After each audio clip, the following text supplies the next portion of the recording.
What's up, guys? Welcome back to my channel. Today's video is going to be a complete breakdown of the Wet n Wild Rebel Rose collection.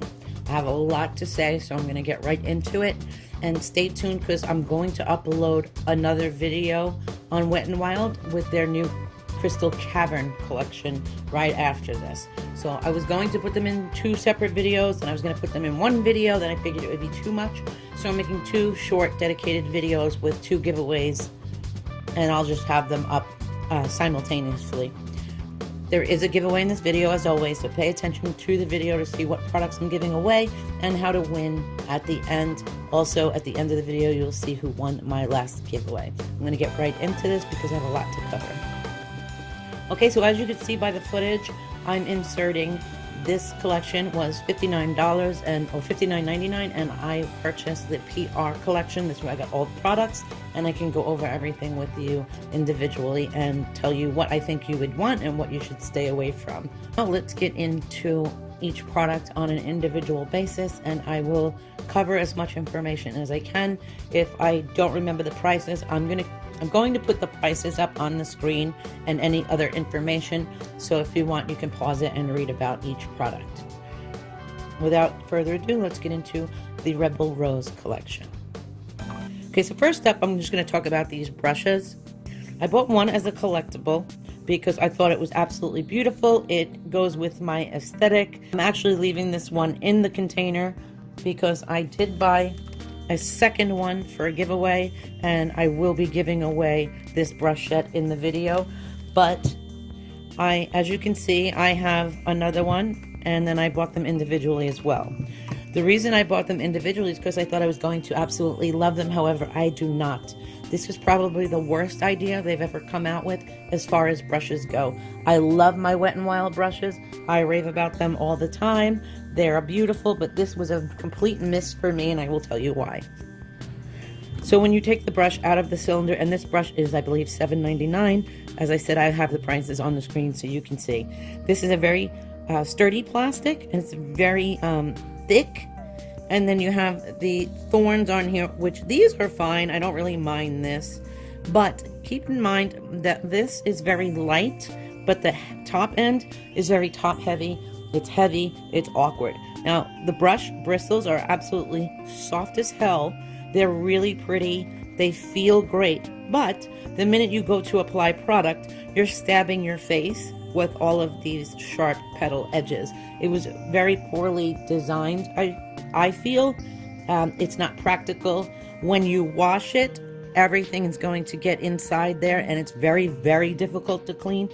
So if you're not buying these for display, I wouldn't buy these at all. It's a complete waste. They will drive you crazy, and honestly, I don't want you to scratch your face. So I am giving it away in the giveaway because I did buy it, but I'm giving it away because I thought maybe one of you would like it because it would be aesthetically pleasing to display in a makeup room, but really for no other reason. Same thing with the eye brush. I'm not going to open this one. The same thing, if you can see inside, it has very, very sharp edges. You don't want to put eye makeup on with that near your eye. It's going to hurt you. You can poke yourself. Very, very foolish on their part. No idea why they would do this or who approved this, but I definitely don't recommend this whatsoever. Up next, let's get into the eyeshadow palettes. They came out with 3 individual palettes. They are $4.99 each, and let's talk about each of them, and I will swatch them. The first one up is Bed of Roses, and this is my favorite of the 3. And we'll do some swatches. The packaging is beautiful. The layout is beautiful. This is what the 3 look like on my finger. Sorry. Forget that one. That was a double swatch. Okay, so here you have like a charcoaly purple, a maroony brown, a shimmery metallic rose color, and a copper metallic. This is what they look like up close. This was the better performing palette of the 3. Up next, we have House of Thorns, and this was the worst performing palette of the 3. The only shade I do like in here is the green one. So you have the black, the matte brown, the gold, and the green. The green does have a little bit of a brown base, so it can get muddy. You must put these on with a wet brush or a finger, but definitely wet.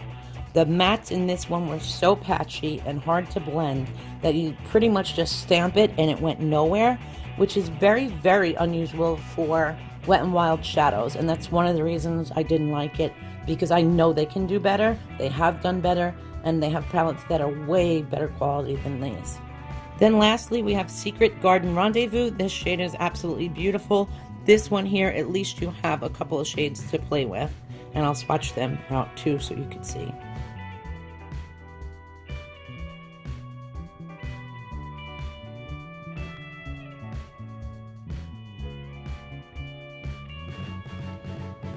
Well, you have that taupey, and this taupey one that's matte does have a little shimmer in it, but as you can see, the gold is pretty, and even the plummy maroon one is a little more blendable. It's you could see from even the swatch that the pigmentation is there, and it's more soft and less patchy as some of the others. And then the navy is nice, but it's not really a navy. Once it's on the eye, it's like a charcoaly black gray, and it's not flattering. But if I were to get any, I would say get the Best of Roses. This is the only one that I really felt was okay out of the bunch. Then they had come out with this cream blush. It's called Rose in Peace. And it, as you can see, I'm going to try and hold it up close. As you can see, it's a cream. It's one of those, I believe it was Lipstick Queen. I think in Ulta there's a brand called Lipstick Queen that has gimmicky products like this, where they have a black cream blush that looks cool and then it turns to pink on the cheeks, and they have green lipsticks, you know, like, you know what I'm talking about. I'll insert pictures, but as you can see, it is a very greasy cream formula. I am going to show you applied with a stippling brush because it's the only way I can get it to work somewhat pretty. But as you can see, it's not even a pretty pink. It turns into this very deep, dark cranberry purple, which really just isn't flattering on the cheek anyway. But then it also lifts up the foundation and any kind of product underneath, and there's really nothing to it. So once you put it on, you're moving your makeup around, you're not getting a nice application, you're not getting nice pigmentation, and it kind of looks messy and patchy, and you need to skip on this altogether. This was a complete flop. I promise not everything is bad in this video, so I'm going to get into some of the good ones now. I'll actually end on the good ones, so this way we end on a positive note. This is a lip balm that they came out for this collection, which again is similar to Lipstick Queen. It is almost like a green in color, and it's kind of clear, where it goes on clear and then transforms into a little tint of a blushy pink, which I don't mind, and I do like the smell. It's a very faint smell, but it's not bad, and it's okay. It has a little glimmer to it. It's all right, but I have other balms that I use that look incredible, so I'll never grab for this, but it's not bad. So then they came out with a lip scrub for this collection, and it doesn't have a name, it's just one. This whole collection is limited edition, but I did check and everything is available. This is the worst lip scrub I've ever used. I suggest you stay away from it unless you like really sticky.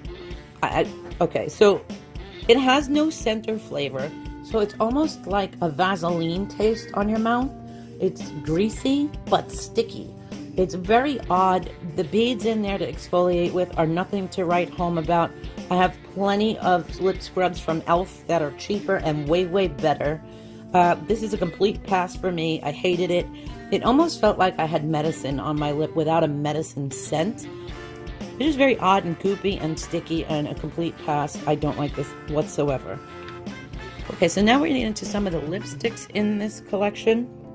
I do like the Liquid Catsuit formula, so I'm excited about that, but what I'm not excited about is they're not all Liquid Catsuit. These two on the end are your traditional Liquid Catsuit mattes, and these two with the pink caps are high gloss lipsticks. So if you know me, you know I hate lip gloss, so I will never wear these either, but the shades are pretty, and if you like this, and you don't mind a sticky gloss, then you will be fine with this. I just prefer a matte lipstick over that, so this is not for me, but it doesn't mean it's a bad product. This one here is Petal Poison. Excuse my nails. And it's a beautiful dusty mauve. It's very pretty. The pigmentation is definitely there. It's just, like I said, the formula is not for me, but it's not bad. The lavender one is called Bud Romance, and this is also very pretty. It's a dusty lavender, very cute for spring. Not horrible, but again, not for me. If you like gloss, you might like this, because they say this is a high shine lipstick, but it does not feel like a lipstick. It's a very pigmented gloss, so just keep that in mind. And then lastly, we have the two mattes. First one up is Kiss of Death, and although I do like this shade, I think it's cool. It's a little vampy for me for spring. It's not something that I'm going to gravitate toward. I wish they had more rose colored choices for the matte, but it's not a bad, it's not a bad lipstick at all. I like the formula. It's not really patchy. It goes on beautifully. And if you like this color, you'll love this one. And then we have the purple, which is Deviant Damsel. And this is also a very deep grape purple. Very cool color, very vampy. And yes, this collection is Rebel Rose, so I get that they were going for that. But I wish they would have swapped out one shade and in the gloss made that a matte, and then made one of these a gloss, because they're just two very deep shades for the mattes. But I'm just being picky. Then next, they released skincare products with this line, and I thought that was very cool because it's not something they do often. But keep in mind, if you don't like anything rose scented, you will hate this. The first product is a rose multi-use oil, and it's very beautiful. I love the packaging.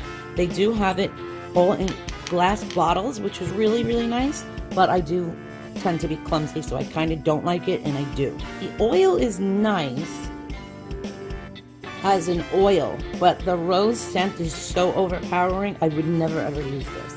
It doesn't feel greasy, it feels like a nice oil, but like I said, it's too overpowering, and it stays on your skin, and you smell it all day. I hated this. If you like rose, you'll love it. Next up, we have the Rose Toner, which is also very heavily scented in rose. And the other thing, I don't like it because it's a toner. You have that alcohol kind of smell mixed with rose, so it's like really bad. So stay away from that if you don't like strong scent. Like all my toners have a heavy chemical scent to them for the most part, but it goes away and it's not bothersome. For some reason, this was very, very bothersome, and it's very, very strong. But again, if you like rose and you don't mind it, you might like this. This, I would say, out of all three is worth it. This is the Rose Primer Serum. This I do like. It does have a rose scent, but it's very, very faint, and it does not stay on the skin. So I have no problem with this. I will actually be using this again. I don't mind it. I put it under my makeup as a hydrating primer when I want a no makeup day, and just like to plump up my skin and nourish and hydrate my skin. I really like this. This is a really nice product. I don't mind this one at all. One thing I will say is, if you saw my ColourPop video, my Drama Dry video about my reviews being deleted, I went to check the reviews on this, and I always do that after I film because I don't want to hear anyone's opinion until I form my own. And I noticed either this one or this one, but one of them has 8 reviews, all 5 stars, all positive. One had 4 reviews, all 5 stars, all positive. And one had 3 reviews, all 5 stars, all positive. It's Wet n Wild. Millions of people use these products. This product has been out for a while now, and I'm very hard pressed to believe that there's only freaking positive reviews and all 5 stars. So please keep that in mind. I would really hate to think that Wet n Wild only had 15 or 16 reviews on their site about a big launch product like this, and it's been out for over a month. So I'm a little disappointed, and I'm going to have to keep an eye on that and see if they're deleting reviews too, because if they are, I'm going to be pretty pissed off. That's one thing I cannot stand about a brand. You cannot grow and learn without constant critique and criticism that's constructive. So that kind of rubbed me the wrong way, but I don't know because I didn't leave a review, wasn't deleted. But I think I might leave a review and see what happens, just to see, because that was very, very disappointing. Being that I didn't like the brush, and I'm going to still give it away, I'm also going to be giving away the Wet n Wild Unicorn Glow brush. I love this brush. I have it already in my collection. Actually, I have 2 of these, and I know it's a good brush. I like it for highlighting. So what I'm going to do is not only give away the brush, but I'm going to give away one of the gold bar highlighters to go with it, so you at least get something decent in the giveaway. None of these are opened. When you win, you can let me know which shade you want. So I pretty much got a shade for each skin tone. These are adorable. They even have a little mirror in the side. I can't open it because it's sealed, but they even have a little mirror that pops out of the side. And I know this is a tried and true, very good highlighter. I love mine. So if you win, you'll just let me know which shade you want, and I'll mail that with this brush and the collectible limited edition brush set. That completes this video. I'm going to get into the Crystal Cavern, Crystal Cave, I don't know, the Crystal collection will be filmed and edited, and they'll go up, like I said, together. Stay tuned to see who won the giveaway from last time, and to enter this giveaway, leave the hashtag down below, hashtag Stay Wild. I love you guys, and I will see you shortly in my next one. Bye.